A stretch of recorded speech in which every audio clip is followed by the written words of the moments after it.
دوستوں، میری آج کی نئی ویڈیو میں آپ کا ایک بار پھر خیر مقدم ہے۔ اور جس طریقے کا پیار اور محبت مجھے آپ لوگ دیتے ہیں اس کے لیے میں آپ کا بہت دل سے مشکور ہوں۔ دوستوں، اس دنیا کی ریت ہے کہ ہر انسان طاقت کی زبان سمجھتا ہے۔ کچھ انسان ایسے ہوتے ہوں گے جو عقل، ہوش مندی اور کسی کے جذبے کو اور کسی کے برداشت کو بزدلی سمجھ کے اس پہ حملہ کرتے ہوں، اور اس معاملے میں مہارت حاصل ہے یہودی قوم کو۔ یہ قوم شروع سے ہی شیطانی فطرت رہی ہے اس کی، اور اس کے دل میں رحم نام بھی کوئی چیز نہیں ہے اور محبت نام بھی کوئی چیز نہیں ہے۔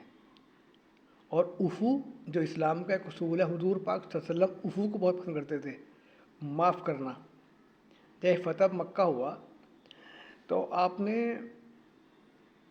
بہت معافی دی۔ اگر اس وقت آپ معاف کرنے کا جذبہ پیدا کام نہیں کرتے، جبکہ صحابہ رضی اللہ تعالیٰ عنہ اللہ کے نبی کو اس بات کو تھوڑا سا محسوس کر رہے تھے کہ اللہ کے نبی جو ہے نا تھوڑا کچھ غلط کر رہے ہیں، لیکن اللہ کے نبی بہت معاف کرنے والے تھے، بہت رحم دل تھے، تو انہوں نے ہر ایک کو معاف کیا۔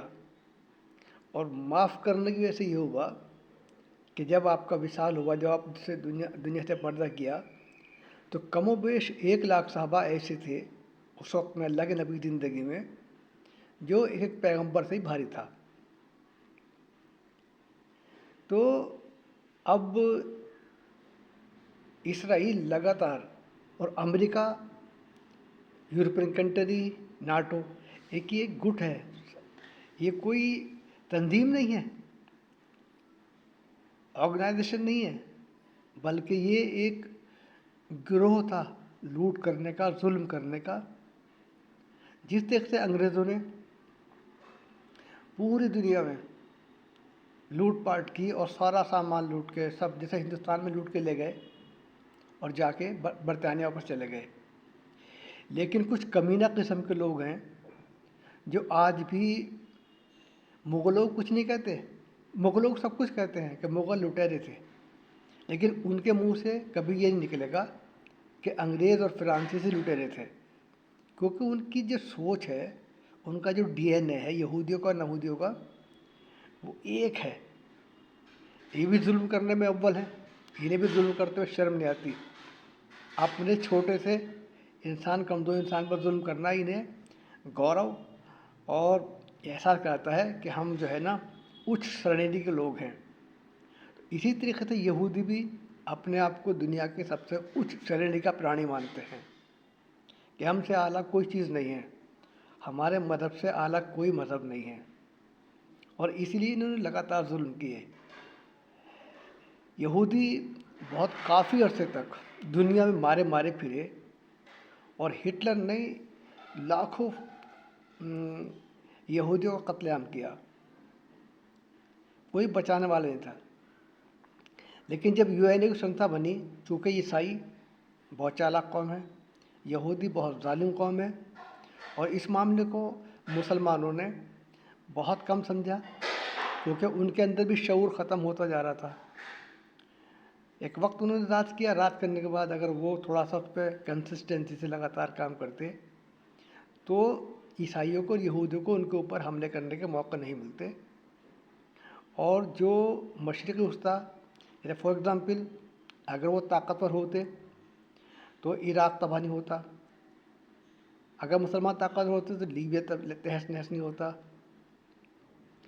سیریا جو ہے وہ تہس نہس نہیں ہوتا، سوڈان تہس نہس نہیں ہوتا، شام، اردن اور فلسطین میں نہ تو یہودی بسائے جاتے اور نہ بیت المقدس یہودیوں کے قبضے میں جاتا۔ یہ جگہ ایسی ہے جو تینوں یہودی، مسلم اور عیسائیوں کے لیے برابر کا مقام رکھتی ہے، لیکن یہود یہ نہیں چاہتے کہ نہ تو وہاں مسلمان آئیں اور نہ ہی عیسائی آئیں، اس لیے وہ مسلمانوں کے ساتھ ساتھ عیسائیوں پر بھی ظلم کرتے ہیں، جبکہ عیسائی ان کا ہر لمحہ جو ہے وہ ان کا ساتھ دیتے ہیں۔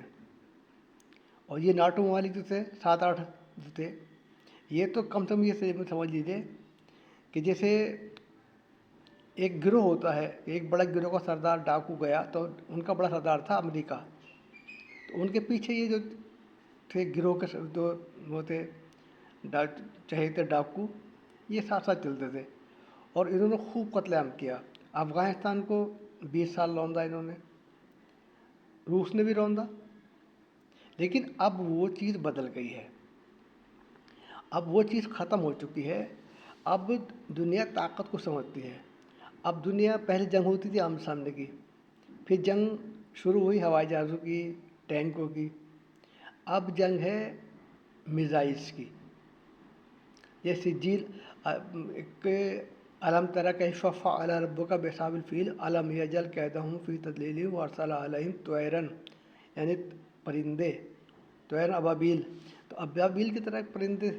تو آپ نے دیکھا ہوگا ابابیل کی جو ہوتی ہے وہ ایسا ہوتا ہے جیٹ، جس کے اوپر رکھ کے بمباری کی جاتی ہے۔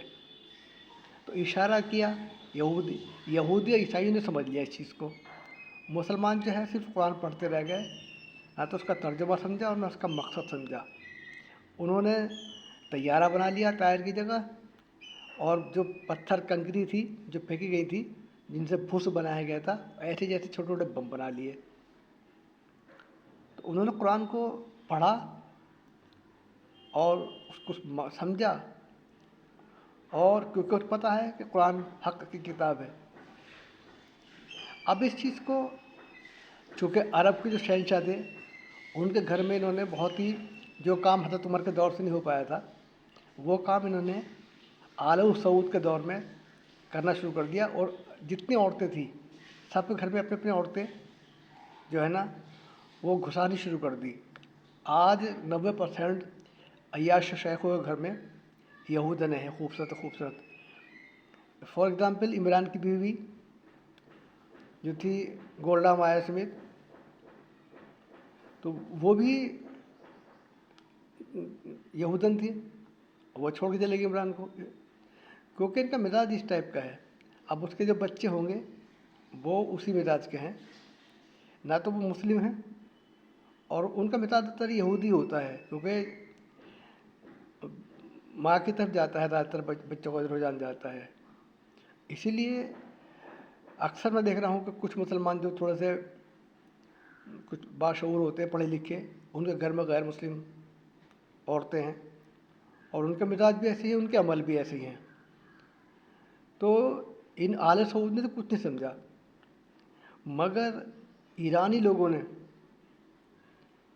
خاص طور سے آیت اللہ خمینی کے بعد آنے کے بعد، انہوں نے ریسرچ پہ کام کیا، سائنس پہ کام کیا، اور ایسی ایسی ٹیکنیک ایجاد کی جس کی وجہ سے امریکہ بھوچکا ہے اور بڑا پریشان ہے کہ آخر کو اتنی بڑی ترقی اس قوم نے کیسے کر لی۔ وہ تو یہ سمجھتے تھے کہ یہ جو ہے نا بیکورڈ ہے، حجاب اوڑھتے ہیں، بچوں کو پڑھنے نہیں دیتے، عورتوں پہ ظلم کرتے ہیں۔ ارے بھائی، عورتوں کو آزاد چھوڑنا ہی کوئی وکاس تھوڑی ہے، کوئی ترقی تھوڑی ہے۔ آج ویسٹرن میں ایک عورت کو کس طریقے سے دیکھا جاتا ہے، آج وہاں پہ اسی لیے ہے کہ وہاں پہ شادی نہیں کرتے لوگ، 15-16 سال سے حرام خوری شروع کر دیتے، اور پھر ہوتے ہی ہوتا ہے کہ وہ شادی نہیں کرتے، اور شادی نہ کرنے سے ان کا ریشو آبادی کا بہت کم ہوتا جا رہا ہے۔ تو ایران نے اس چیز کو سمجھا اور سمجھ کے ریسرچ کیا، اور اب جو حملے ایران کر رہا ہے، میں آپ کو بتا سکتا ہوں کہ وہ حملے، یہ جنگ 10 سال تک بھی چلے گی نا، تو ایران کے پاس اتنا بڑا جو ہے ٹیکنیک ہے کہ وہ 10 سال جنگ کو کھینچ سکتا ہے۔ اور 10 سال جنگ کی تو بہت دور کی بات ہے، ایران، اب اسرائیل کو چھوڑ دیجیے آپ، امریکہ کی حیثیت، ناٹو کی حیثیت بھی 10 سال جنگ کرنے کی کسی بھی حالت میں، 10 سال نہیں 10 مہینے، اور اسی لیے سارے ملکوں نے امریکہ سے صاف انکار کر دیا ہے کہ ہم اس جنگ میں شامل نہیں ہوں گے۔ اور اب ہو یہ رہا ہے کہ جس قسم کے وہ تکبرانہ بیان دے رہا تھا ڈونلڈ ٹرمپ، آج وہ سرنڈر کر گیا ہے اور اب بات چیت کرنے کا مسئلہ شروع ہو چکا ہے۔ اب دیکھتے یہ ہیں کہ ایران کس شرط پہ مانے گا۔ شرط تو یہ ہونی چاہیے کہ جو ذرائع ہیں، جو تیل ہے، جو ذخائر ہیں، گیس ہے، اس پہ مسلم امہ کا حق ہونا چاہیے، نہ کہ یہودیوں کا، نہ عیسائیوں کا، نہ امریکہ کا، نہ ویسٹرن کنٹری کا۔ ان کا پیسہ ان کی عوام پہ ہی خرچ ہو۔ تو اس بنیاد پہ یہ فیصلے ہونے چاہیے اور ایران اسی معاملات پر فیصلے کرے گا۔ اور اگر ایسا فیصلہ ہو گیا تو انشاءاللہ امت مسلمہ کا ایک بار پھر عروج ہوگا اور جس کا کریڈٹ حضرت سید آیت اللہ خامنہ کی شہادت پہ جائے گا۔ دوستو، آپ کو میری ویڈیو کیسی لگ رہی ہے؟